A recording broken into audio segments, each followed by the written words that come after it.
imagine you've been just appointed to the board of directors of a big company. And this is the first day of your official board meeting. So you go to this sleek corporate headquarters in downtown. You pass the security. You take the elevator to the 39th floor where the boardroom is. This is the room where it happens. The secretary opens the door. You're so excited to give a huge impression on this big group of powerful business leaders. And what do you see there? All right, so you may think, oh, that's an old story. Things are different now. All right, okay. Fast forward to the present. So 100 years later, so what do you see in the 21st century boardroom? Well, so I'm a scholar of organizations and groups. So I study organizations and groups, and I'm particularly interested in how groups are fragmented and members are isolated. And especially as a business school scholar, I'm interested in a particular kind of group that has a huge impact on our business and economics, which is the board of directors of big corporations, because they make important decisions that have huge impact on everyone, on all the stakeholders, employees, shareholders, the customers, and the public. So who sits on the board really matters. In the past, the board has been looking like this for a really long time. Only recently, there have been growing criticism against the board, arguing that the board has been functioning like an old boys network, old boys club. And why is that a problem? People argue that that's making it difficult to bring new ideas and creation. And you're more likely to fall into the trap of groupthink. In addition, things have changed a lot, especially in the population. The general population has become more and more diverse during the last 50 years.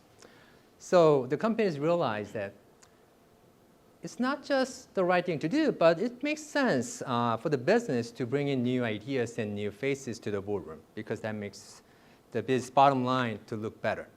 So as a result, we've seen a huge influx of traditionally underrepresented groups of people onto the board, particularly women and racial minorities.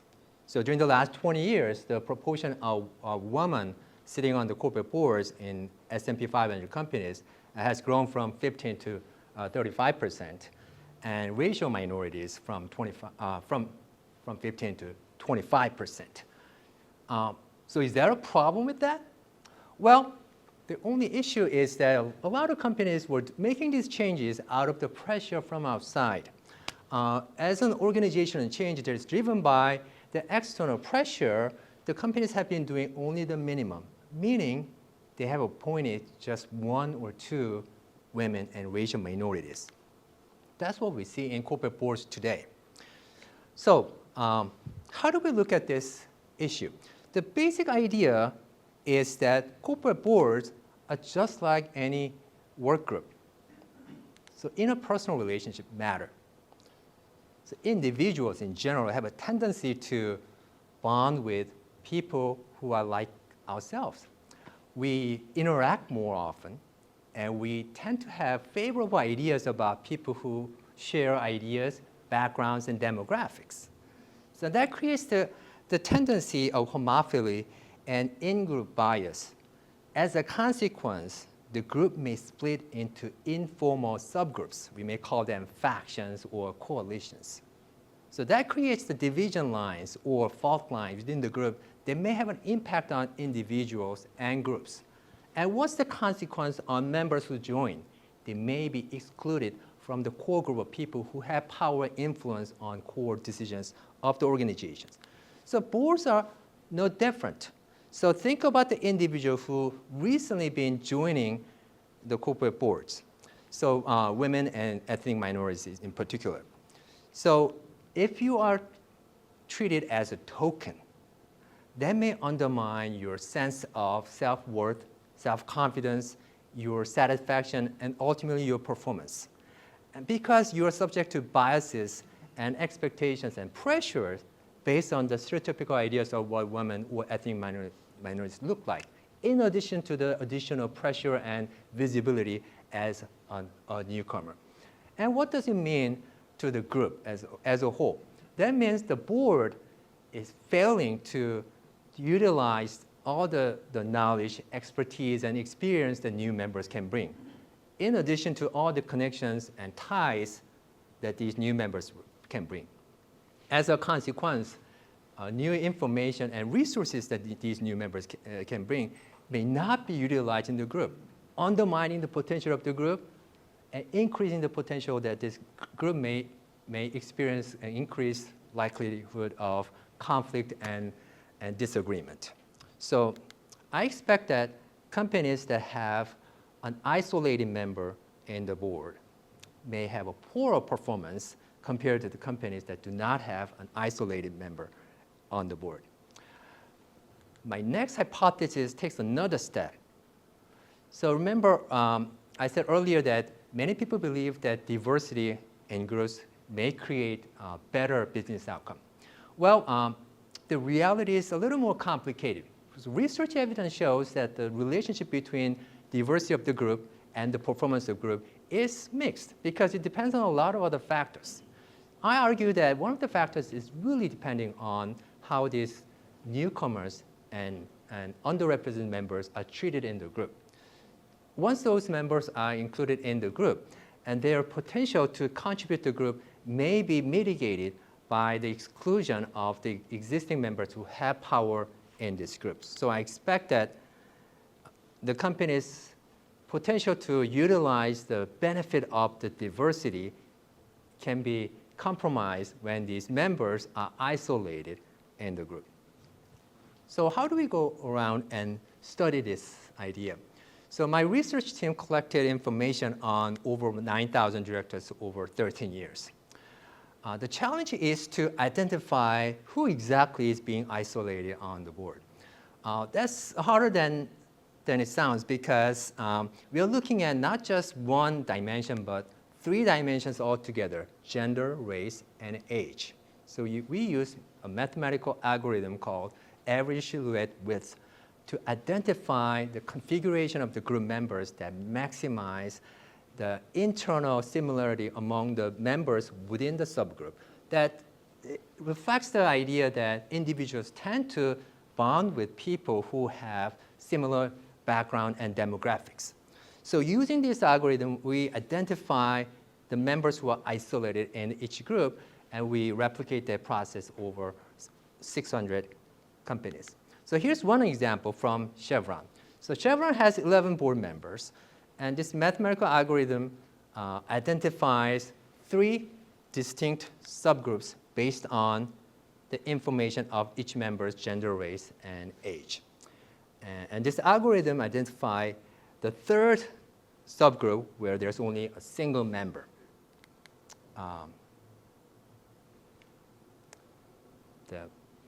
The lines are outlined. Probably it's better to see it here.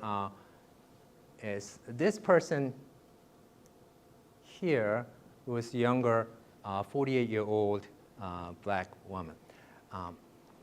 So we call her an isolate. So using the regression analysis, we found that boards that have an isolated member, who are the members of underrepresented group, tend to perform poorer than boards that do not have an isolated member. And furthermore, the effect of diversity, the beneficial effect of diversity is undermined when those underrepresented members are isolated in the group. So what does that mean? We think it really means that inclusion matters because it's not just about appointing members of underrepresented groups, but it's really about how you treat them, whether these people have meaningful connection to the rest of the board that have power and influence over important decisions of the company.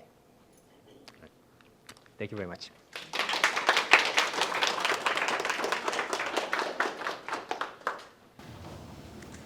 Questions? So, I get this, right? How then, what can groups do? And whose responsibility is it to kind of manage this dynamic, like in the boardroom, to do it? would be my question. What's Yeah. the implication? Because we have to start somewhere, right? If you, including the minoritized groups, you have it one at a time at least. By numbers, it makes a difference.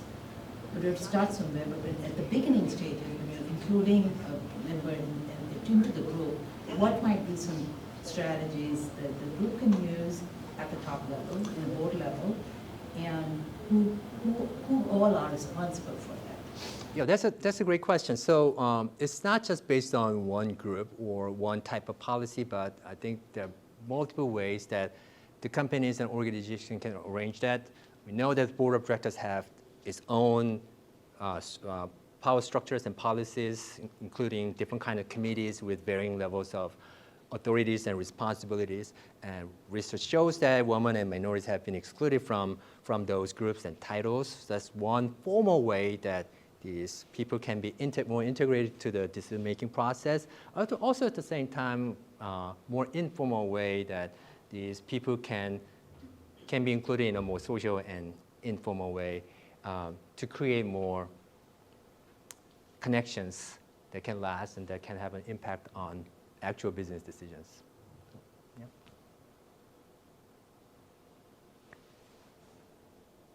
Yes. So, I don't know, you may know or others may know that I do some of this work as well as it relates to research teams. And one of the things for a long time that we have observed is very similar to this. You know, one of the highest predictors of good team function is just having a woman on the team. And we have, over the past 2 decades, tried to unravel, you know, what is it about that experience or presence or the, you know, the gender, and have failed at every turn to articulate the mechanism.